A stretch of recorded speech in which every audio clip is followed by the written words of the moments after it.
Assalamualaikum warahmatullahi wabarakatuh. Perkenalkan, saya Nadia Ifarata Syahadi dengan NIM 180384202060 dengan dosen pembimbing Ibu Dr. Nur Izati SPD MSI. Pada kesempatan kali ini saya akan melakukan seminar artikel penelitian saya yang berjudul Pengaruh Blended Learning terhadap hasil belajar siswa pada materi jaring-jaring bangun ruang di kelas 5 SD Negeri 10 Teluk Sebong. Saya merupakan mahasiswi Prodi Pendidikan Matematika tahun 2018, Fakultas Keguruan dan Ilmu Pendidikan Universitas Maritim Raja Ali Haji Tanjung Pinang. Adapun proyek seminar artikel ini dilakukan untuk memenuhi penilaian pada mata kuliah Seminar Pendidikan Matematika. Berikut adalah presentasi seminar artikel penelitian saya. Pada kesempatan kali ini saya akan menjelaskan 4 poin, yakni pendahuluan, metode penelitian, hasil dan pembahasan, dan kesimpulan. Untuk yang pertama, saya akan menjelaskan latar belakang dari pendahuluan saya.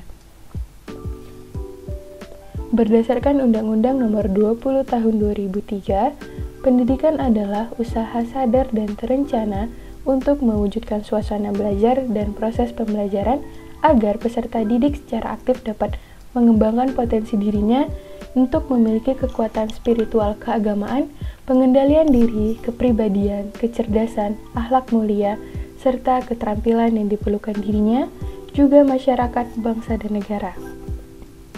Dalam hal ini artinya pendidikan menjadi wadah dalam mengembangkan potensi generasi bangsa yang kelak mampu menghadapi tantangan masa depan, serta menjadi pribadi yang bermanfaat bagi bangsa dan negara.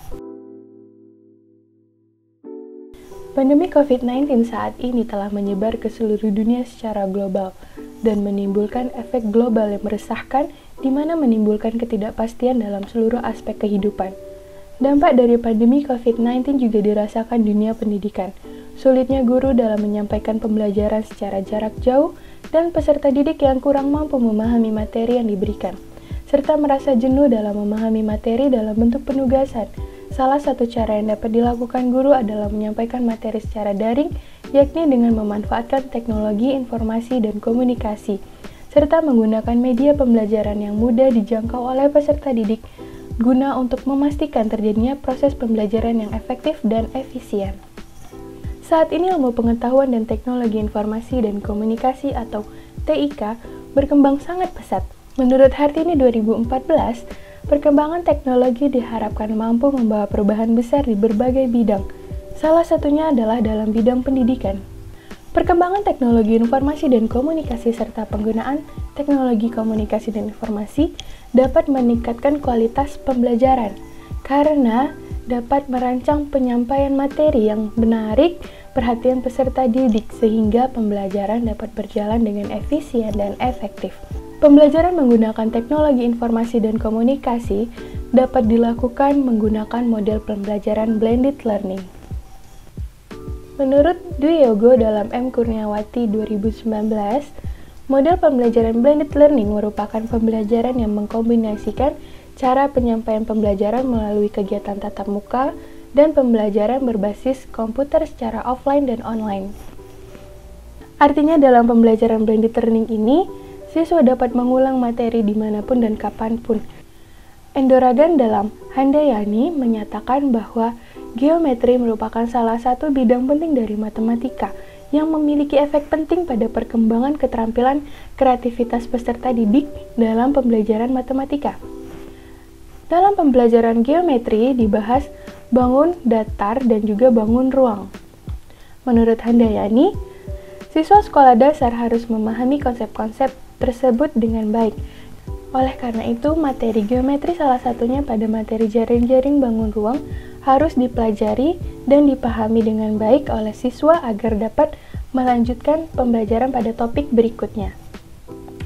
Rumusan masalah yang menjadi fokus saya pada artikel ini adalah pengaruh pembelajaran blended learning terhadap hasil belajar siswa pada materi jaring-jaring bangun ruang di kelas 5 SD Negeri 10 Teluk Sebong.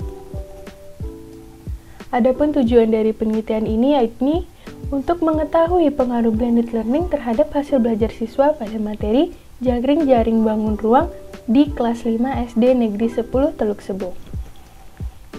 Metode penelitian yang saya gunakan ialah penelitian kuantitatif dengan pendekatan eksperimen kuasi dengan desain pretest, posttest, non-equivalent control group design. Objek penelitiannya adalah siswa kelas 5 SD Negeri 10 Teluk Sebung. Objek penelitian siswa kelas 5 SD Negeri 10 Teluk Sebung telah terbagi menjadi 2 kelompok, mengikuti penjadwalan pembelajaran selama masa pandemi. Oleh karena itu, saya mengambil kelompok 1 sebagai kelas eksperimen dan kelompok 2 sebagai kelas kontrol. Dalam penelitian ini melibatkan 2 variabel, yakni variabel kelas eksperimen dan variabel kelas kontrol. Perlakuan kelas eksperimen adalah menggunakan model pembelajaran blended learning, dan perlakuan pada kelas kontrol adalah menggunakan metode pembelajaran konvensional. Teknik pengumpulan data yang saya gunakan adalah menggunakan instrumen tes berupa soal pre-test dan post-test. Berikutnya, pengujian data. Dalam eksperimen kuasi diperlukan uji asumsi, yakni uji normalitas dan uji homogenitas. Dan untuk teknik analisis data digunakan uji independen sampel t-test. Hasil dan pembahasan. Untuk yang pertama, saya akan membahas data hasil belajar. Berikut adalah tabel penilaian kelas eksperimen dan kontrol. Terdapat poin pre-test dan poin post-test. Berikutnya yang saya lakukan adalah membahas pre-test. Pre-test bertujuan untuk mengetahui kemampuan dan pemahaman awal peserta didik. Maka pre-test itu dilaksanakan sebelum adanya pemberian materi. Berikut hasil analisis deskriptif hasil pre-test. Berdasarkan hasil analisis deskriptif data, menunjukkan bahwa rata hasil pre-test kelas eksperimen tidak beda jauh dari hasil rata hasil pre-test kelas kontrol, di mana nilai rata pada kelas eksperimen yakni 52,5 dan pada kelas kontrol 45. Berikutnya adalah dilakukan analisis deskriptif terhadap hasil post-test. Post-test dilakukan setelah adanya pemberlakuan pemberian materi. Pada kelas eksperimen diperlakukan pembelajaran secara blended dan pada kelas kontrol menggunakan metode konvensional. Berikut adalah hasil analisis deskriptif pada post-test. Ini pada kelas eksperimen dan ini adalah pada kelas kontrol. Berdasarkan hasil analisis tersebut, menunjukkan bahwa skor rata post-test kelompok eksperimen berbeda secara signifikan, yakni rata pada kelas eksperimen adalah 80 dan rata pada kelas kontrol adalah 60. Kenaikan skor pada kelas eksperimen yang awalnya 52,5 menjadi 80, kenaikannya adalah 27,5, dan kenaikan pada kelas kontrol yakni hanya 15 poin. Oleh sebab itu, maka terjadi perbedaan signifikan terhadap kenaikan rata pada kelas eksperimen dan kelas kontrol. Berikutnya adalah pengujian data. Untuk pengujian yang pertama adalah uji normalitas. Berikutnya, teknik pengujian data. Yang pertama adalah uji normalitas data. Karena data termasuk data kecil, maka saya menggunakan uji Shapiro-Wilk dengan syarat signifikan harus lebih besar dari 0,05, maka data tersebut berdistribusi normal. Dan setelah melakukan uji melalui SPSS, didapatkan hasil dari kedua kelompok mempunyai signifikan lebih besar dari 0,05. Oleh sebab itu, dapat disimpulkan bahwa data termasuk berdistribusi normal. Berikutnya adalah uji homogenitas. Berdasarkan dari kedua data, didapat signifikannya lebih besar dari 0,05.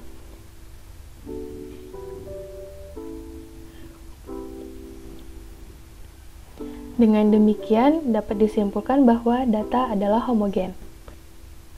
Untuk selanjutnya kita akan melakukan uji T, yakni uji independen sampel t-test.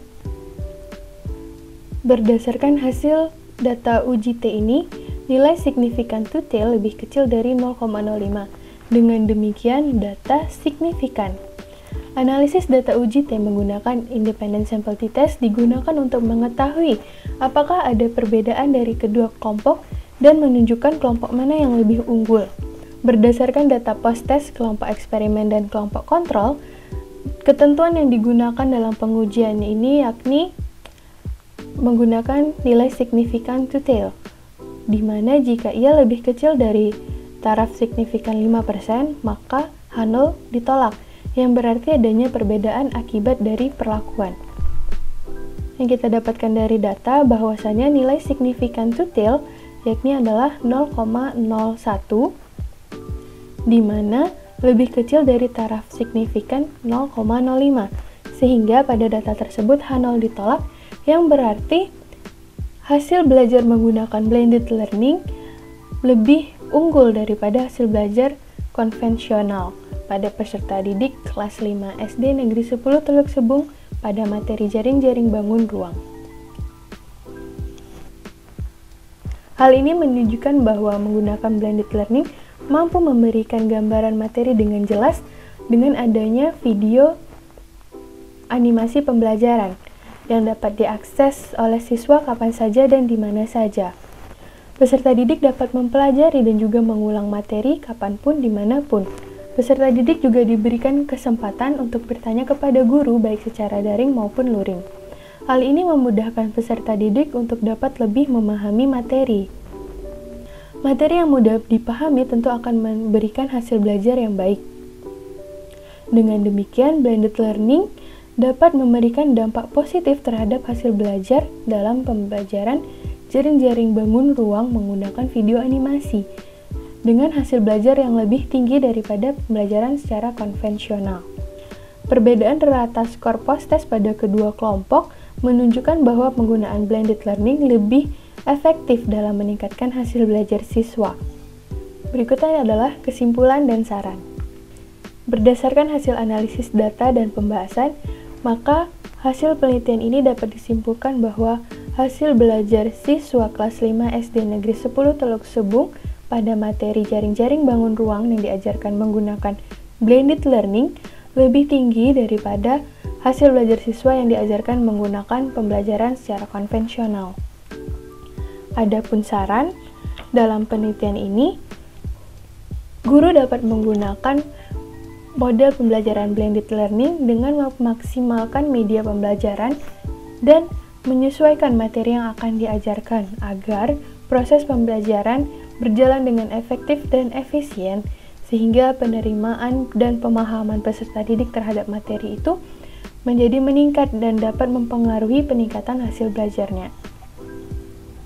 Baiklah, sekian presentasi artikel penelitian saya, terlebih dan kurang saya mohon maaf. Saya ucapkan terima kasih dan saya akhiri dengan wabillahi taufiq wal hidayah. Wassalamualaikum warahmatullahi wabarakatuh.